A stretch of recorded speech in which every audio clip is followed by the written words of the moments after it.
after Chandragupta Maurya, the second emperor on Mauryan dynasty was his son Bindusara. Now there is one important saint in India named as Saint Ramdas. He asked a question: who is the most happy man, or who is the man who got all type of happiness in this world? My answer goes, that fellow is Bindusara. Why not? Say, he was having very mighty father, that was Chandragupta Maurya. He was having very vast empire left behind to rule over. That empire was also well administered. Fantastic. Enemies were at peace at that time. Still great. And Prime Minister was Chanakya, the clevermost man, very intelligent man in India. That was his Prime Minister. He was having terrific power in his hand. And now he is the one who expanded. Say, he was also having some courage. The thing is that not only he was son of Chandragupta, but he was also ambitious. He expanded his empire. Then he defeated his many enemies and then taken title as a Mitra Ghataha. A Mitra, that means opposite meaning of Mitra. Mitra is friend, opposite of that is enemy. Ghata means destroyer. So what is the meaning of his title? That is destroyer of enemy. So this way he was a Mitra Ghata. He also said that Maharashtra, Karnataka, etc., that was part of his empire. So this way Mauryan Empire now extended even to south of Vindhyas. The territories that were not in earlier parts of Mauryan Empire, now it become parts of Mauryan Empire. So in known history of Maharashtra and Karnataka, the Mauryan Empire was extended till that part. Now this all happened after Chandragupta Maurya. Now Bindusara enjoyed his empire. It is said that almost each and every king in his empire was his father-in-law. That means he married with daughters or princess of all these kings. And ultimately, after a long life, he died. At death of Bindusara, there were some 100 sons and 17 daughters for Bindusara. So even Dhritarashtra's record, if it is, that was overtaken by Bindusara. But the thing is that he was having these all sons and daughters from different wives. And this way, after Chandragupta, he left behind a vast empire that was ranging from Karnataka to Gandhar. And then onwards, there was struggle for supremacy. Initially for 8 years, Chanakya was Prime Minister for Bindusara. Then he also died. Then onwards, after death of Bindusara, a long reign, there was a battle for supremacy, struggle for supremacy, and his son, the most mighty and the ablest son, become emperor of Maurya empire, that is named as Ashoka. In history, we are calling him Ashoka the Great. Why? Number one, he was the ablest. Say, he proved here Darwin's law, that is the survival of the fittest. There was battle of supremacy between all these princes, and ultimately Ashoka became successful. In some book, it is mentioned that he got the throne after executing his 99 brothers. Some books are saying no, it is not at all true. In order to show that how was Ashok before accepting Buddhism, and after accepting Buddhism, in order to show that, they must have written by this way. Some of the brothers may be executed, but not all. Say whatever the thing, but gaining power is really difficult task, and that was achieved by Emperor Ashoka. Now he was having tremendous empire. He also annexed out Odisha or Orissa, that was called as Kalinga in those days. And after getting power, after observing that battlefield, he was humiliated. A terrible scene. Over the lakhs of soldiers were either killed or injured on the battlefield. He observed that, and then he was humiliated.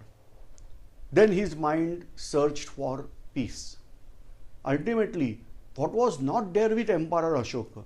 He was already having vast empire led by his ancestors from Chandragupta to Bindusara, and now he still continued his policy of expansion, and then he got power. Then he got some important thing, that is the religion of peace, religion of non-violence. He accepted that religion of non-violence, like his grandfather. His grandfather also accepted the same religion of non-violence, that is Jainism. Now here, Emperor Ashoka accepted Buddhism. But the difference is that Emperor Chandragupta first went away from throne and then practiced out Jainism for his own. Whereas Emperor Ashoka, he was there on the throne and accepted Buddhism. So that is major difference between Emperor Chandragupta and Emperor Ashoka. Then onwards, he decided to spread Buddhism not only in his empire, but apart from his empire, he decided to spread that all to the other parts of world also. He said, Dharma Vijaya, that is, here Dharma is translated as religion, but actually not religion, it should be translated as duties. If we are having religious victory, then that is more sustainable than whatever the victory we are getting on battlefield. That was basic principle of Emperor Ashoka. And then he worked a lot for peaceful nature of human being. He spread Buddhism in his empire. He spread Buddhism beyond his empire. Say in Sri Lanka also Buddhist monk went to spread out Buddhism. In Afghanistan, in Persia, in Central Asia, everywhere he sent out his monks in order to spread Buddhism. Same way in Tibet, China, then Vietnam, Laos, till Japan, Korea, all these Buddhist monks went and they spread out the message of peace to this world. Then onwards, he spread out this Buddhism like that in known world of that part. But in India, in his empire, he spread Buddhism strictly. If you are going through the taxation system in those days, then purposefully he meant this way, that for Buddhist people comparatively less taxes and for non-Buddhist people more taxes. If you are becoming monk, monk means the one who is ready to spread out, preach out Buddhism, then tax free and your all expenditure will be borrowed by government. So this way he encouraged Buddhism. As a result, we are getting this type of activities, that he ordered his army to become non-violent. And then he continued the practice of non-violence. Even flesh eating was also prohibited in certain areas. In cities, they were not allowed to kill animal for eating purpose. Many people were punished just because they carried out flesh with them. So this way they tried to spread out non-violence and tried to make this world free from the violent activities. So this is the important part of Ashoka's empire. He constructed his pillars all over the empire. On that pillar, he marked out his famous, that we are calling as Ashoka Chakra, Dharma Chakra or Ashoka Chakra. You are aware that whatever the Indian symbol is there, that 4 lions, that same, that is there from Ashoka Stambha, that is Ashoka pillar. And inscriptions are also mentioned on that about religion. So this way, the first known inscription that we can read out, that inscription, they are given in Indian history by Emperor Ashoka. The inscriptions we got, or Ashoka pillar we got, right from Gandhara territory to Karnataka. These inscriptions are basically in the language that is Pali.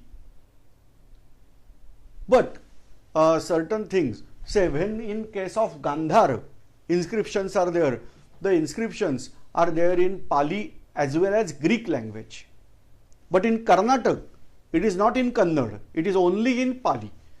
So this way, we can conclude that some Greek influence must be there in Gandhara territory. Why the inscriptions are there in Gandhara, in Greeks? Whether that means Ashoka's grandmother is responsible for that? Just we have to check. Why? Because Chandragupta Maurya's one wife, that was Helena, that was Greek. So maybe possible this is the reason. No doubt, Greeks were defeated, but they were making colonies in this territory. I don't know. But these inscriptions are also there in Greek language. Now this way, Ashoka spread out this Buddhism, a peaceful religion all over the world. We are calling that's why Ashoka the Great. And what is the important thing over here? That one can remember Chandragupta Maurya, one can remember Bindusara, but the most memorable person in this Maurya dynasty, the world famous person, that is Emperor Ashoka. Because of his efforts, this non-violent religion that spread all over these parts of world. Now we'll check out this importance later again. Ashoka ordered his army that suppose enemy is trying to attack you, don't fight battle with them. You can take back, you can allot our land to them, but don't carry out war. Now at death of this great emperor Ashoka, Maurya dynasty continued to rule from Magad, but the prominent emperors lost out. You can check out in the book of R.C. Muzumdar or even Tata McGraw-Hill. You are getting further names of rulers, but they are not memorable. Greeks are more memorable than that. Check out, try to recollect. We discussed about drawbacks of Chandragupta Maurya. At that time we discussed that he was very happy that Greeks were sent outside India, but they were there in this territory only. Now these Greeks were settled out in this territory and they were calling themselves as different name. Say for example, beyond this Hindu Kush or Pariyatra mountain, this territory is there of Afghanistan that was known, that is a northwest part of Afghanistan and northeast part of Iran. That territory was called as Bactria in Greek language. In Sanskrit, we are calling that territory as Balhik. And in local language, it was called as Balkh. That means in their language. So the area having name as Balkh, Balhik or Bactria. Now Greeks settled over there, they were calling this territory as Bactria. So these Greeks were called as Bactrian Greeks. The Bactrian Greek, Demetrius, ruler name is Demetrius, he entered in India. Now here I am showing the path. He entered here from Khyber Pass and he entered in India. He was there somewhere here. I am not aware exact position, but somewhere here there was a place named as Sialkot. He settled out at Sialkot. Whereas he crossed out this Hindu Kush mountain and entered. So this way, third Greek invader entered in India. First one was Alexander the Great. Second one was Seleucus Nicator, but Seleucus Nicator was not able to enter. The third invader is now Demetrius. He entered in India, and then to the surprise, there was revelation in his state. His own brother rebelled against him and he got power in hand. So now there was no homeland for this person. They settled out in Sialkot, and then they crossed out all these territories. They crossed out Sindhu, that is Indus. They crossed out Vyas, that is Bias. And like that, by crossing different rivers, even they crossed out Ganga, Yamuna, all these rivers they crossed out and reached till Ayodhya. Say, here I am showing, here somewhere this is the place which is Ayodhya.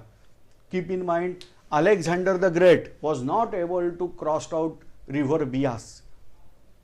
Greeks were calling themselves as pure, superior quality of Greeks.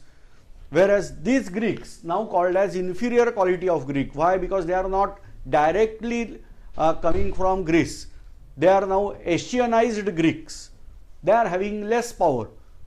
To the surprise, the more powerful Greek, they were defeated from river Bias. But less powerful Greeks, they entered in India till river till river Sharayu, that is on bank of Sharayu river, the city is there, that is Ayodhya. Nobody was able to defeat them. Why? For the simple reason that what non-violence we were preaching, that was entered in us. We were considering rather to allow enemy but not to kill him.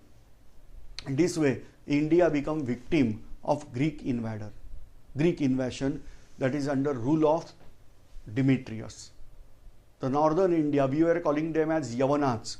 Say, more often for Greek people we are using word as Yavana. Yavana, Sanskrit word is Yavana. In English we are calling as Yavanas. Most probably they were calling themselves as Ionians. So this word is corrupted and we are calling them as Yavanas. We don't know. But these people are called as Yavan. And then this, if you going through history, more detail, you may often confuse the word Yavan with Muslim. Because many times for Muslim people also, the word referred as Yavan. Keep in mind, from India, if you observe, the outsiders we are calling them as Yavanas. So initially Muslims, those who were coming from this area, we are calling this area belong to Yavan, because for so many years this was belonging to Yavan. So we often call them as Yavan. But there is difference between Muslim and Yavan. The Yavan word is used for Greek people and not for Muslim people initially.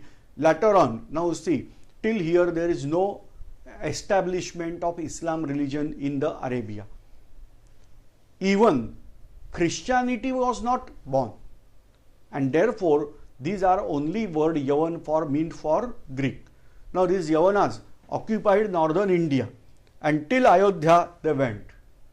Now meanwhile, from Ashoka's empire, two kingdoms rebelled out. That first one was here Kalinga. It was not the part of Ashoka's empire. And then the Kalinga was ruled by another emperor named as Kharavela. I am taking name Kharavela. He was Jain emperor of Kalinga. He managed his army and carried out attack over Ayodhya. There was massive battle between Demetrius and Emperor Kharavela, whereas Demetrius was badly defeated by Kharavela. And then onwards, Demetrius started running out. Now here Kharavela followed him, and ultimately Demetrius crossed out river Indus. And we shrinked out our border of India. We shrinked out our border of India from Pariyatra mountain to river Indus. Somebody wrote that the best place of Aryan is towards eastern bank of Aryan. On western bank, this is not India, this is Yavanasthan, that is place of Yavanas. And this way, Yavanas become settled in India under leadership of Demetrius. So we defeated Demetrius back till river Indus. Anyway, here also some revelation was going on against against Kharavel, and then Kharavel returned back. Now this way, the foreign invader, the third foreign invader or third Greek invader was defeated by Jain emperor Kharavel. Now here one must consider that when foreign historians are again and again mentioning that we are superior than you, this is not the fact. These Greeks were again and again defeated in India. Thing is that we are not able to enter there. We were only under opinion that we have to protect our land only. We should not carry out aggression. We have to not enter in their land. This way, the North Indian history is going on. So what was the ideal principle? That okay, I had to defeat them till river Indus, that's all. After certain years, another Greek invader entered in India. You may say, why these Greek invaders are again and again entering in India? Because what was their dream that was given by Alexander the Great, that to conquer entire India. And for that purpose, again and again these Greeks were entering in India. The next Greek invader entered in India, that was called as Parthian Greek. Parthia is somewhat territory here. So Parthian Greek, named as Menander. We'll discuss the history of Menander in next chapter. So this is the end of our part first.